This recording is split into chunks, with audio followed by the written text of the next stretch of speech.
La structure de la grange ou le bâtiment comme tel qu'on voit ici en arrière était dans un très piteux état. La structure, le solage qui était à l'époque pierre et mortier était dans un état de décrépitude. Il y a des matériaux de la structure qui étaient pourrites, qui a fait en sorte que le bâtiment au complet était penché vers l'avant. Donc, sur une hauteur de mur qui est environ 10 pieds, il y avait plus que 2 pieds d'inclinaison entre le bas du mur et le haut du mur. Donc, si on n'apportait pas des corrections à la structure, je pense que le bâtiment qu'on voit ici aujourd'hui aurait été probablement un amoncellement de bois dans un tas. On a commencé à faire des démarches pour obtenir un permis de construction.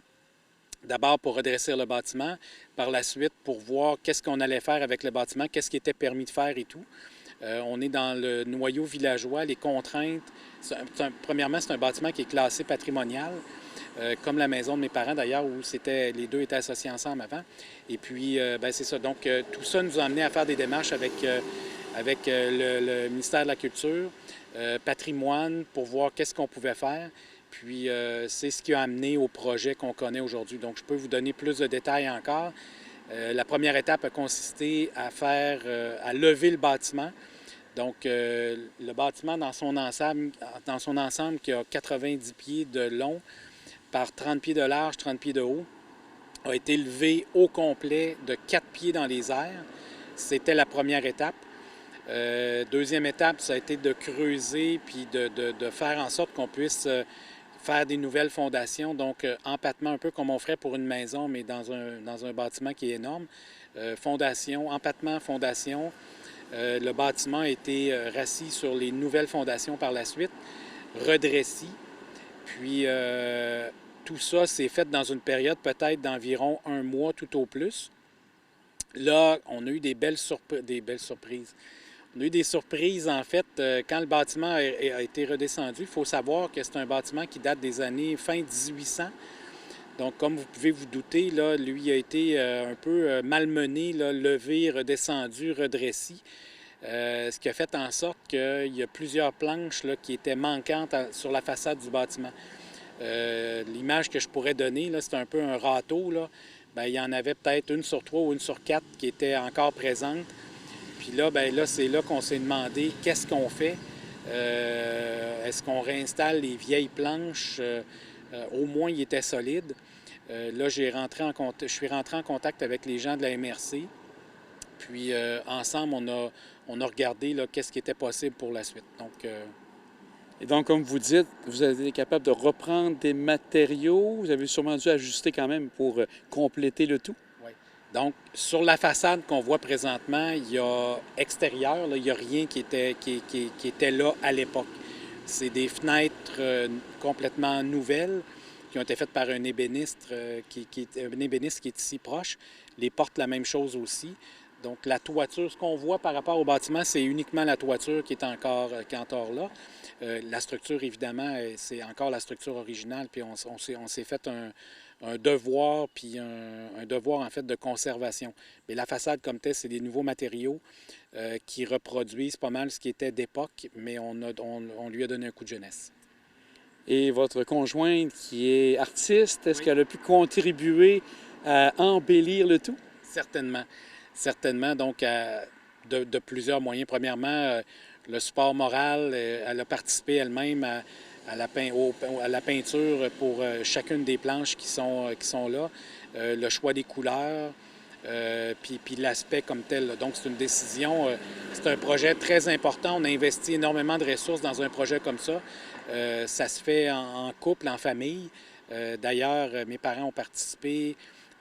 Mon frère, il est charpentier-menuisier, donc a participé énormément au projet aussi. On a embelli, ma sœur, elle reste en face, donc on a embelli ou on a égayé son environnement, si on peut dire. On participé aussi, mon beau-frère. Donc, ça a été, à la fin, c'est un travail. Chacun participe à sa façon, puis selon ses moyens, puis les temps qu'ils ont à mettre. Mais la famille a été mise à contribution. Et sûrement qu'autour, vous parlez bien sûr de la famille immédiate qui demeure tout près, mais les gens de Saint-Pierre devaient être vraiment contents de voir ce coup d'œil assez incroyable. Oui. Effectivement, quand on a décidé de faire ces travaux-là, Bon, moi, je travaille dans un domaine qui est apparenté. Je suis en service conseil pour une firme d'ingénierie. Donc, c'est un peu, il y a plusieurs similitudes avec le travail que je fais, moi, je suis un ingénieur mécanique de formation.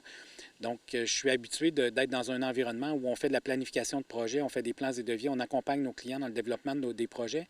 Mais quand vient le temps de le faire pour nous personnellement, c'est une autre chose. Puis là, bien, on veut avoir une idée de où est-ce qu'on part, où est-ce qu'on va aller dans la mesure du possible, parce qu'à un moment donné, l'argent, c'est pas une ressource infinie, comme on dit.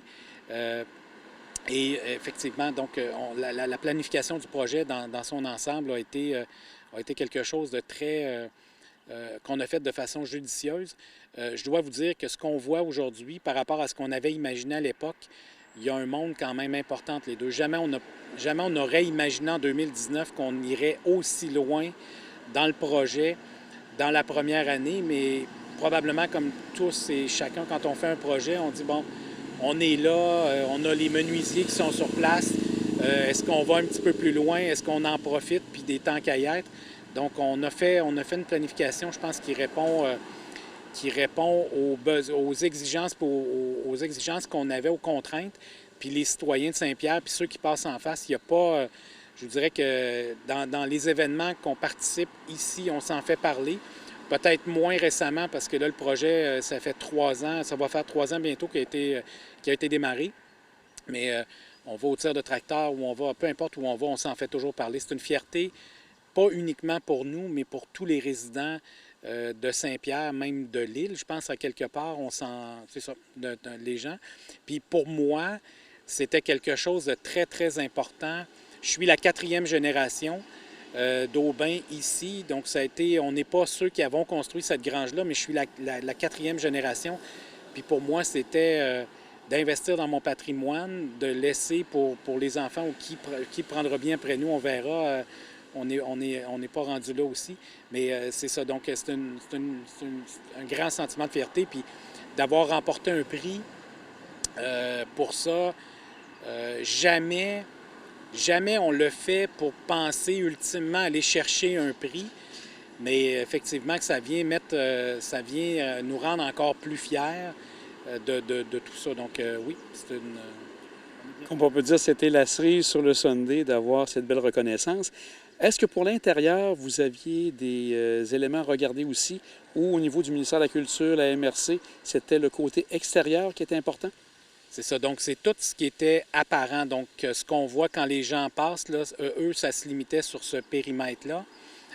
Nous, à l'intérieur, on a gardé quand même assez conforme à ce que c'était avant, en lui redonnant un coup de jeunesse, évidemment, puis en le rendant un peu plus fonctionnel. Donc, dans les photos qu'on avait ou à lesquelles vous allez avoir accès, c'est un bâtiment, il y a de l'eau qui rentrait au printemps. Dans le bâtiment, on se ramassait avec des couches de glace quand il pleuvait en hiver aussi. Donc, évidemment, on en a profité. On n'investit pas autant de temps, de moyens dans un bâtiment comme ça sans prendre des précautions très importantes pour assurer de protéger le bâtiment, en fait, pour les infiltrations d'eau. Mais je vous dirais que l'intérieur, on s'est aménagé un endroit pour mettre nos voitures. Sinon, pour travailler, j'ai encore des équipements agricoles. Donc, si on a quelque chose à réparer, bien, on a une place pour le faire qui est au chaud, puis bien éclairée, à l'abri du vent puis des intempéries. Et maintenant, ce travail-là assez colossal, ça s'est terminé quand que vous avez fait cette réflexion complète? Les derniers gros travaux, je dirais, sur l'enveloppe du bâtiment, c'est en mai 2021. Donc, 2019, c'était lever le bâtiment, le redescendre, redresser la façade. En 2020, on a fait le côté sud-ouest du bâtiment qui était complètement pourri. Il y a déjà eu des animaux, comme vous pouvez bien vous douter. Il y avait des cochons, des vaches dans le bâtiment, puis il y avait une place où c'était complètement pourri. On pouvait, juste en pressant avec notre doigt, on passait à travers le revêtement extérieur. Donc, 2020 sud-ouest, 2021 côté nord-est. Puis là, on est en train de peaufiner. Là, je pense que, honnêtement, c'est probable la date de fin d'un projet comme ça va être probablement autant que je vais vouloir mettre du temps. Mais disons qu'il y a 90 15 probablement des travaux que je pourrais qualifier qui ont été faits. Maintenant, il y a des petites choses qu'on veut améliorer, mais on a donné ce qu'on avait à donner là, pour... au moins on a protégé la pérennité du bâtiment. Il est droit, il est solide. On n'est plus inquiet quand il vient des vents violents, si on veut. Là. Fait que c'est pas mal là où on en est. Monsieur Aubin, félicitations. Un beau travail, comme vous dites, familial aussi. Et pour continuer ce que vous avez fait, bien sûr, et les générations avant vous, félicitations encore et bravo pour tout ce que vous avez fait ici.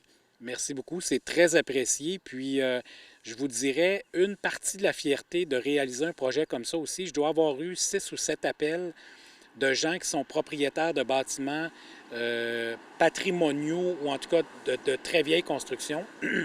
Puis on agit un peu comme... ils nous demandent c'est quoi les étapes, comment on peut se faire aider, avec qui tu as fait affaire.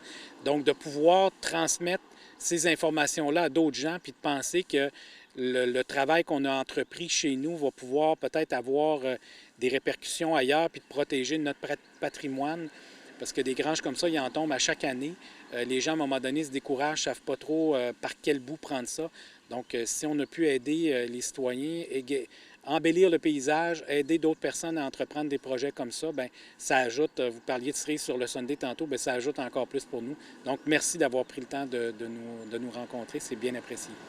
Encore bravo et merci d'avoir pris du temps avec nous. C'est bien. Merci à vous. Au plaisir.